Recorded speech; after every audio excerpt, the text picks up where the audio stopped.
तो यहाँ आज अपन इस श्लोक को 11वें श्लोक को यहाँ पर वंदन करते हैं। 11वें श्लोक को रत्न रूप में अपने हृदय के अंदर खूब आनंद से पधरा कर अब 12वां श्लोक अपन महाप्रभु जी को वंदन कर कर, गोसाई जी को वंदन करके प्रारंभ करें।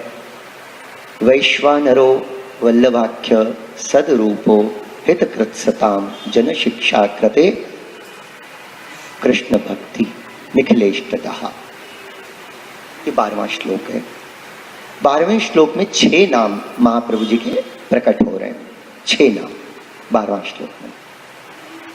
12वें श्लोक में 6 नाम है। तो अपन पहले नाम का स्वरूप का दर्शन कर लें। अब तक के नामों में कहीं किसी को कोई प्रकार की नाम को समझने में कोई प्रकार कोई शंका है क्या, या सब आनंद है? आगे अपन चलें, आगे चलें, आगे के नाम का दर्शन करें। सौंदर्यं निजरत्कतं प्रकटितं स्त्रीगूढभावात्मकं पौरोपं च पुनस्तदन्तर्गतं प्राविविशत स्वप्रियं संश्लिष्टार्वुभयोर्बभौ रसमयः कृष्णो हि यत् साक्षिकं रूपं तत्त्रितयात्मकं परमभिधेयं सदा वल्लभम्। वैश्वानरो वल्लभाख्य सदरूपो हितकृत्सतां जनशिक्षा कृते कृष्ण भक्ति कृन्निखिलेष्टदः। ये 12वां श्लोक। वैश्वानरो महाप्रभु जी का पहला नाम। इस श्लोक में 6 नाम है। 6 नाम स्वरूप से महाप्रभु जी का दर्शन करा रहे श्री गोसाई जी। पहला नाम है वैश्वानर, वैश्वानरो। दूसरा नाम है वल्लभाख्य, दूसरा नाम वल्लभाख्य। वैश्वानरो वल्लभाख्य सद्रूपो, तीसरा नाम है सद्रूपो। वैश्वानरो वल्लभाख्य सद्रूपो हितकृत्सताम, ये चौथा नाम है। सताम हितकृतये नमः, सत्पुरुषों का हित करने वाले श्री वल्लभ। 5वां नाम है जन शिक्षा कृते कृष्ण भक्ति कृत। 5वां नाम क्यों?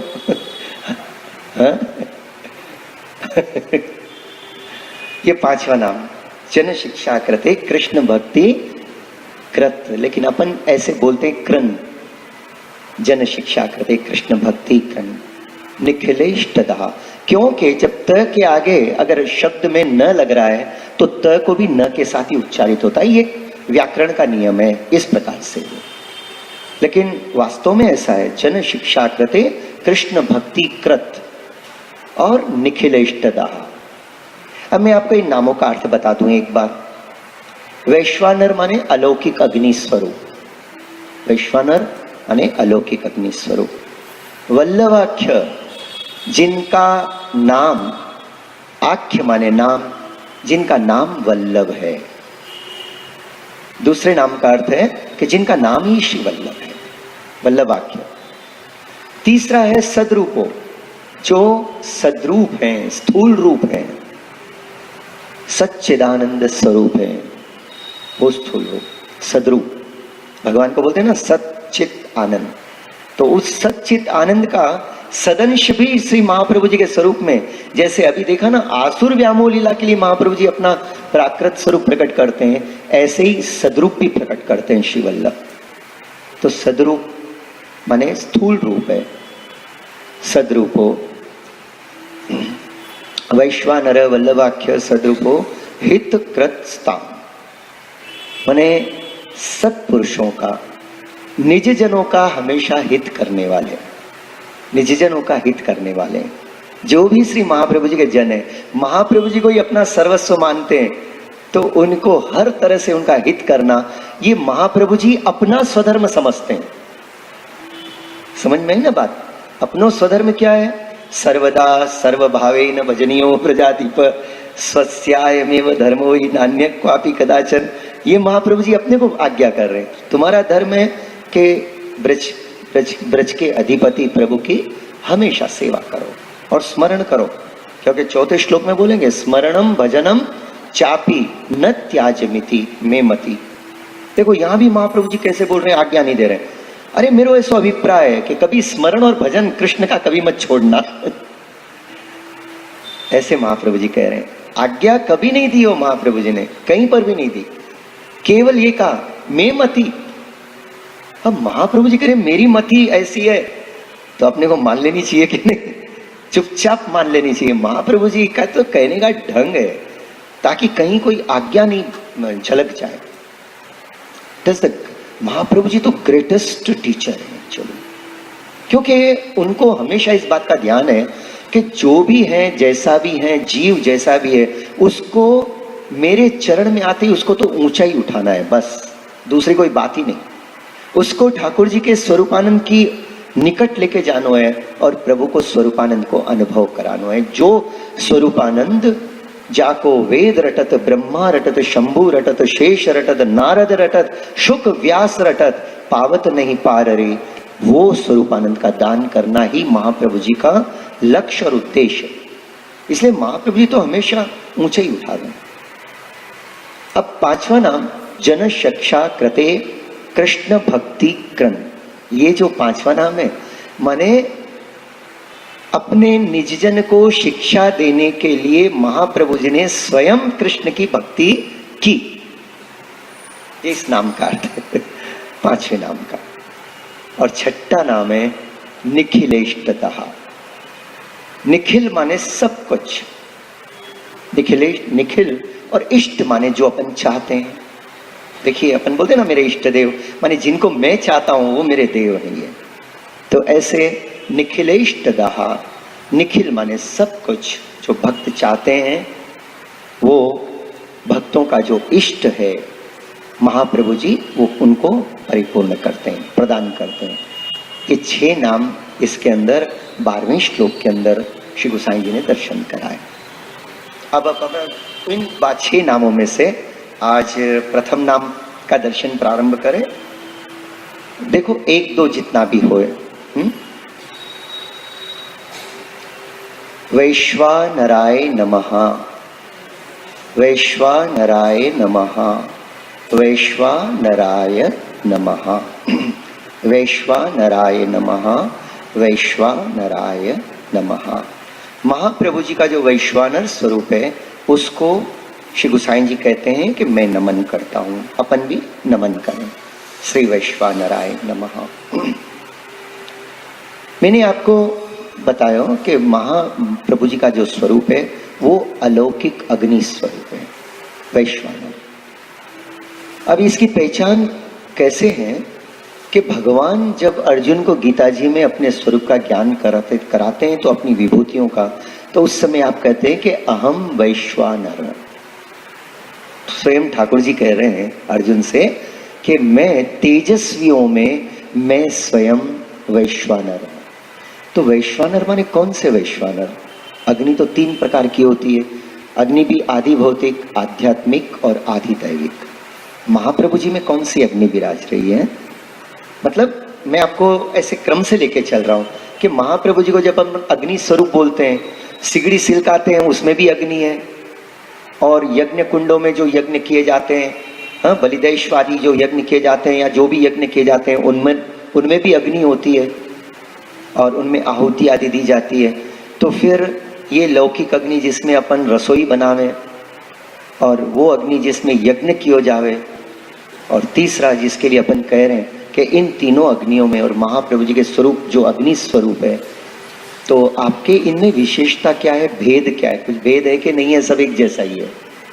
तो इसके लिए यहाँ बताया गया कि जैसे ठाकुर जी के 3 स्वरूप है, आदि भौतिक, आध्यात्मिक और आदि दैविक, ऐसे ही अग्नि के भी 3 स्वरूप है, आदि भौतिक, आध्यात्मिक और आदि दैविक। पहले अपन ये समझ लें, तीनों को ही वैश्वानर कहते हैं।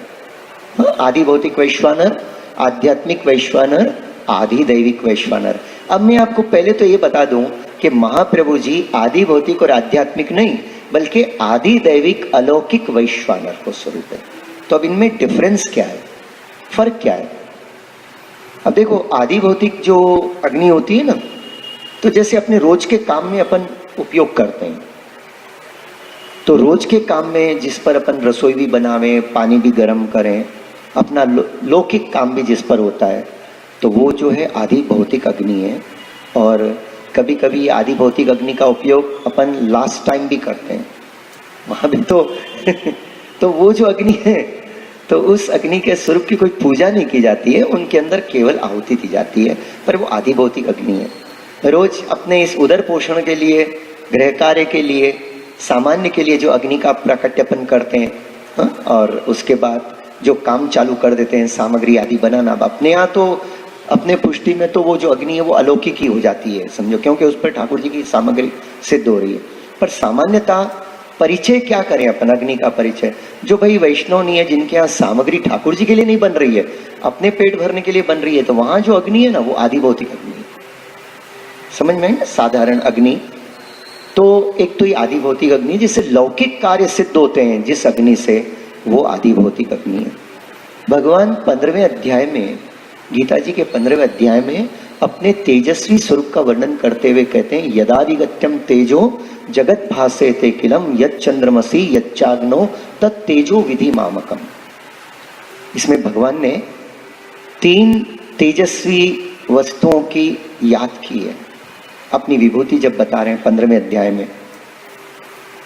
तो 3 तेजस्वी व्यक्ति वो कौन है? पहला तो है यदादिगत्यम, आदित्य, सूर्य, यदादिगत्यम तेजो जगत भासयते खिलम, और यत् चंद्रमसी यच्चाग्नो, माने चंद्रमा में, सूर्य में और अपने अग्नि के अंदर जो तेज है वो मेरा ही तेज का अंश है, ऐसे ठाकुर जी कहते हैं। फिर आगे चल के बोलेंगे, अहम वैश्वानर, अग्नि में, तेजस्वियों में जो अग्नि है वो मेरा ही स्वरूप है। और भगवान 2 रूप से विराजते हैं, मुख में भी विराजते हैं और उदर में भी विराजे। तो उदर में विराज कर जो अपन अन्न खाते हैं ना, उसको पचाने की कृपा भी भगवान ही करते हैं, जीव में सामर्थ्य नहीं है पचाने की, इतनी कृपा भगवान कर रहे हैं। अपन कुछ खा लें अटरम सटरम तो भी उसको पचाने का काम प्रभु करते हैं, क्योंकि अग्नि के रूप में आप उदर में विराज हैं। अग्नि साक्षात भगवान का ही स्वरूप है। अब आदि भौतिक अग्नि तो ये हुई। आध्यात्मिक अग्नि वो है, जैसे बड़े बड़े महात्मा लोग, संत लोग, आचार्य लोग जैसे यज्ञ करते हैं, सोमयाज यज्ञ अपने लक्ष्मण भट्ट जी आदि करते थे, तो उसमें जो अग्नि का उपयोग किया जाता है, वेद मंत्रों के माने उच्चारण आदि के साथ आहुतियां दी जाती है, वो आध्यात्मिक अग्नि है। और ऐसे कहा गया है ना कि अग्नि जो है भगवान का मुखारविंद का स्वरूप है। मुखारविंद माने मुखारविंद में विराजती है, तो इसलिए यज्ञ जो किए जाते हैं उनमें जो आहुति दी जाती है, तो अग्नि रूपी प्रभु के मुख में उनको पधराने के लिए आहुति दी जाती है।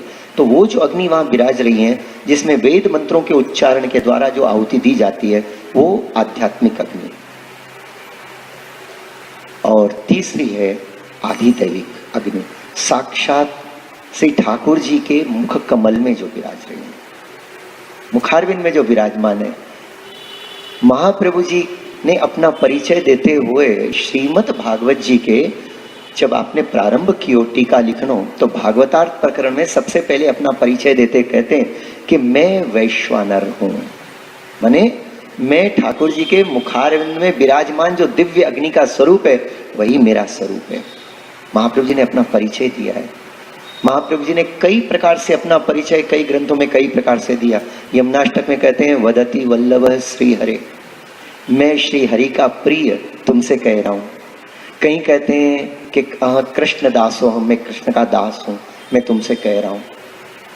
तो इस तरह महाप्रभु जी कभी अपने आप को कृष्ण का दास कहते हैं, कभी कहते हैं मैं ठाकुर जी का प्यारा हूं, मैं कहते हैं। लेकिन यहाँ महाप्रभु जी ने कभी ऐसे नहीं कहा कि मैं कृष्ण हूं, कभी नहीं कहा। कृष्ण ही है, लेकिन महाप्रभु जी ने नहीं कहा मैं कृष्ण हूं। ये तो गोसाई जी कह रहे हैं वस्तुतः कृष्ण एव ही। अरे वास्तव में तो कृष्ण ही है। वल्लभ कभी नहीं बोले कि मैं कृष्ण हूं, लेकिन वास्तव में कृष्ण श्री वल्लभ साक्षात कृष्ण ही है, वस्तुतः कृष्ण।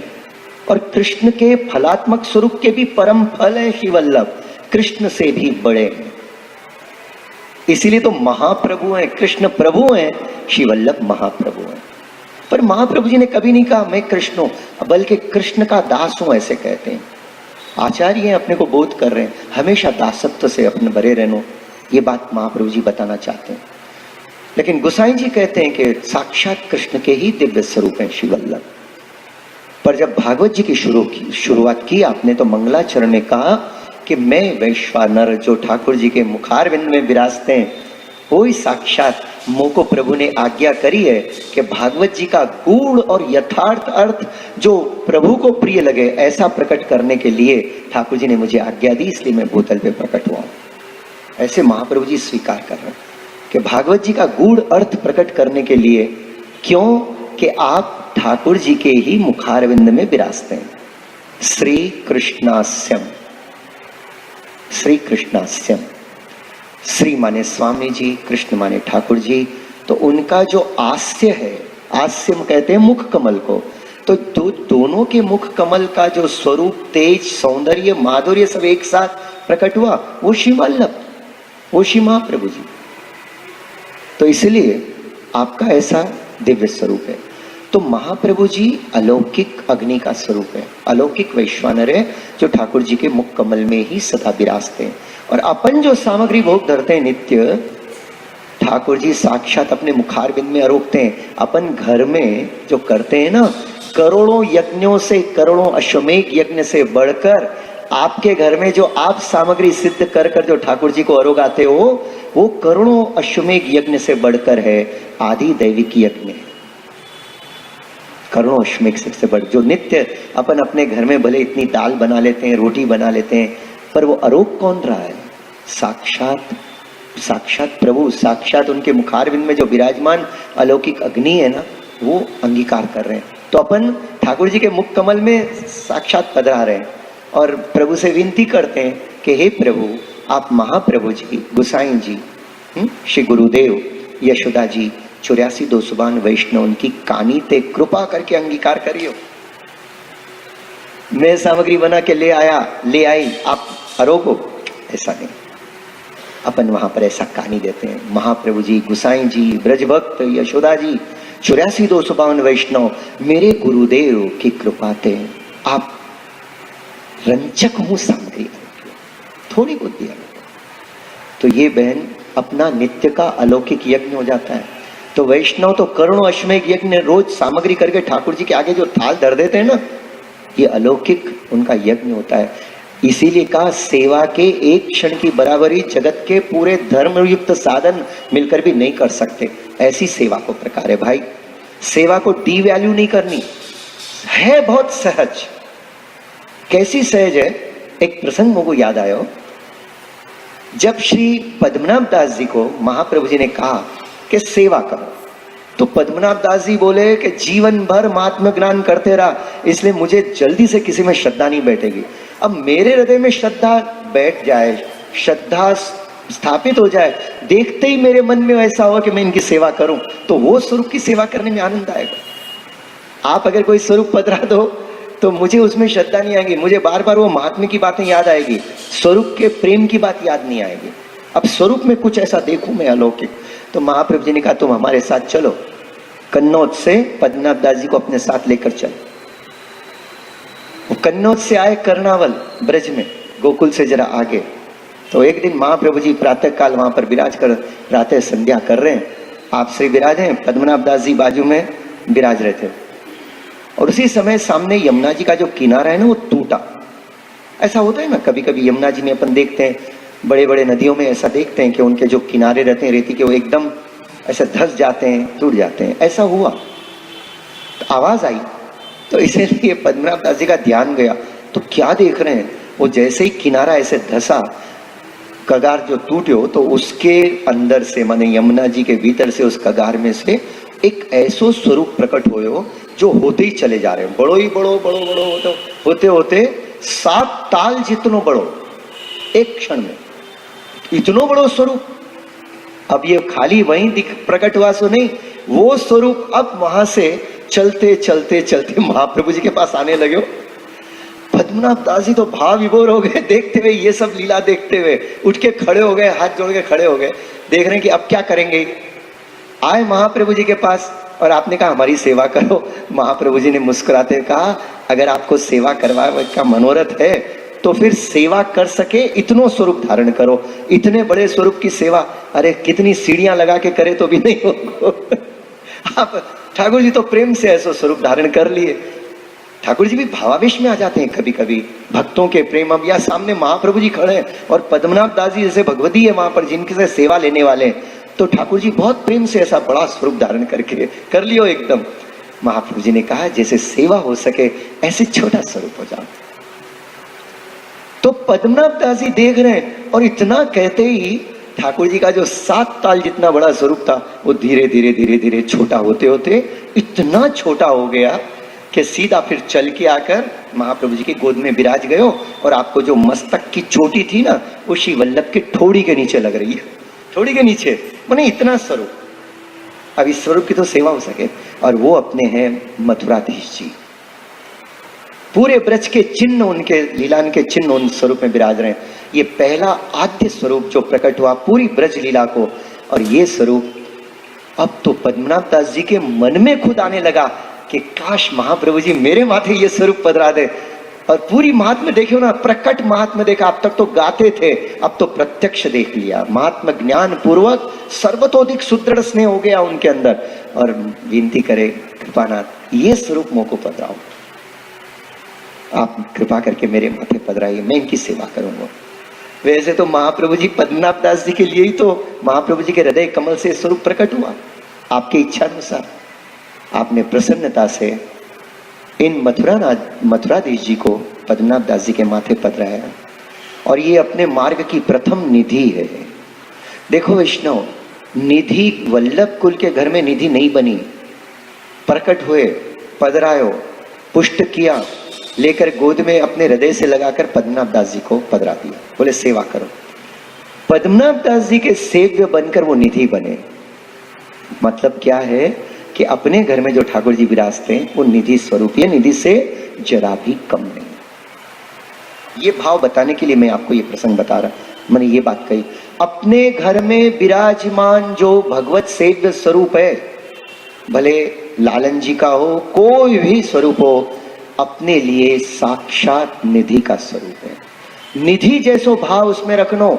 निधि माने खजानो, आनंद को खजानो, सुख को खजानो, रस को खजानो, माधुर्य को खजानो, परमानंद को खजानो, वो अपने ठाकुर जी जो साक्षात विराजते हैं, अपनी राह देखते हैं। अपन कितना घूमते फिरते हैं, देखो थोड़ा मन में आ जाए तो घूमने भी चले जाए, अपने ठाकुर जी वहीं विराजते हैं। कब ये आएगा, कभी मुझे याद करके आएगा तो इसको मुझे कभी ऐसे नहीं लगना चाहिए कि मैं नहीं हूं, तुरंत उसके दर्शन में आप तत्पर हो जाते हैं।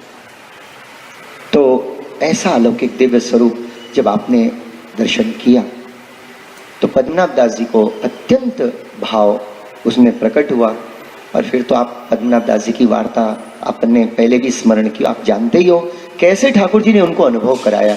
और आखिरी में ये ऐसे दिव्य कृपा पात्र सेवक रहे महाप्रभु जी के पद्मनाभ दास जी को हाथ में लेकर, उनका हाथ हस्त में लेकर मथुरेश प्रभु ऐसे उरण होने लगे और कहे कि मैं तुम जैसे भक्तों से उरण कैसे होऊंगा, तुमने इतनो प्रेम कियो है मेरे को, इतनी प्रेम से मेरी सेवा करी, और आखिरी में मेरा ही सुख का विचार किया। आखिरी में भी कई के पर मांग पद्मनाभ दास में बहुत प्रसन्न हूं। तो पद्मनाभ दास जी ने कहा प्रभु आप वल्लभ कुल में पधारो, वहां सेवा को अंगीकार करियो, क्योंकि ये पद्मनाभ दास जी की सामर्थ्य थी जो मथुरेश प्रभु की सेवा कर सके।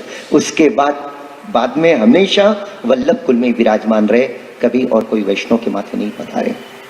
और ये विनती थी पद्मनाभ दास जी की कि मेरे जाने के बाद, लीला में जाने के बाद आप वल्लभ कुल में पधारिए। क्योंकि आप जानते हैं कि वल्लभ के सिवाय ठाकुर जी को इतना सुख कहीं नहीं मिलेगा। प्रभु को अगर कोई सुख दे सकते हैं तो वल्लभ ही दे सकते हैं, और वल्लभ के कृपा पात्र वल्लभ ही है। अपन उनके जो दासानुदास हैं, क्या सुख तो क्या दे सकते हैं अपन ठाकुर जी को, लेकिन ठाकुर जी को अच्छा लगता है ये मेरे वल्लभ के हैं। अपन वल्लभ को दंडोत करके याद करके जब सेवा में जाए तो मुझे लगता है ठाकुर जी प्रसन्न ही हो जाते हैं, क्योंकि अपन महाप्रभु जी को याद कर रहे हैं, यमुना जी को याद कर रहे हैं, गोसाई जी को याद कर रहे हैं, 84 वैष्णव को याद कर रहे हैं। वो सब अपने हृदय में प्रकट हो रहे हैं, उनकी याद प्रकट हो रही है, और ठाकुर जी को बहुत अच्छा लगता है। ठाकुर जी के प्रिय बनना हो ना, ये श्रृंगार करके जरूर जाना। जाने के पहले इन सब दिव्य स्वरूपों को याद करना, दंडवत करना, एक कुछ देर के लिए इनका ध्यान करना, फिर साक्षात अक्षर ब्रह्म स्वरूप मंदिर को दंडवत कर कर फिर भीतर अपनो पांव धरना। देखो ठाकुर जी कैसे दौड़ के चले आए, कैसे आनंद से अपने को अनुभव कराए हो। बोलना मत, कभी ऐसे कराए दे और ठाकुर जी आपको अनुभव कराए, बोलियो मत ही, प्रगट किए रस जाए। ठाकुर जी बोले ऐसो कच्चो निकलो, आगे मैंने बतायो जाकर सबको बोल तो फिरो, ठाकुर जी ने ऐसे कियो और वैसे कियो। अन्य भगवतीय विठल नाथ बसत जे जाके, ताकि रीत प्रीत छवि न्यारी, नयनन में झलके गिरधारी। प्रभु जब अनुभव करावें तो बोलने की आवश्यकता नहीं है। जो अन्य वैष्णव जिसको अनुभव होता है ना, वो आपके नेत्र देखते ही समझ जाएगा।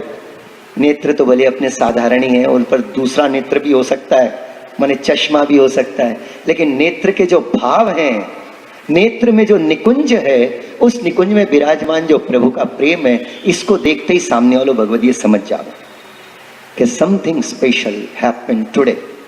बोलने की जरूरत नहीं है, बोलना ही नहीं चाहिए हो। ठाकुर जी को भी संकोच होता है। अपन प्रभु का अनुभव अगर बताने लग जाए ना, नहीं बताना, अपने हृदय में रखना और प्रभु में श्रद्धा अपनी प्रकट करनी, और ऐसे सोचना कि आज तो मैंने थोड़ा ही स्मरण किया, कल प्रभु की महाप्रभु जी की कृपा ऐसी हो कि मैं और बहुत ज्यादा मेरा स्मरण होता रहे, श्री ठाकुर जी को, श्री महाप्रभु जी को, गोसाई जी को, कोई ऐसा हो तो रहे। यही तो आनंद है। बाकी तो परमानंद की तो प्राप्ति हो ही चुकी। जादिन अपन ने ब्रह्म संबंध ले लियो, ठाकुर जी पधरा लिए, अरे घर में साक्षात आनंद की निधि श्री नंद कुमारी तो विराज रहे हैं, वही तो विराज रहे। और है कौन? जो निकुंज नायक श्रीनाथ जी है।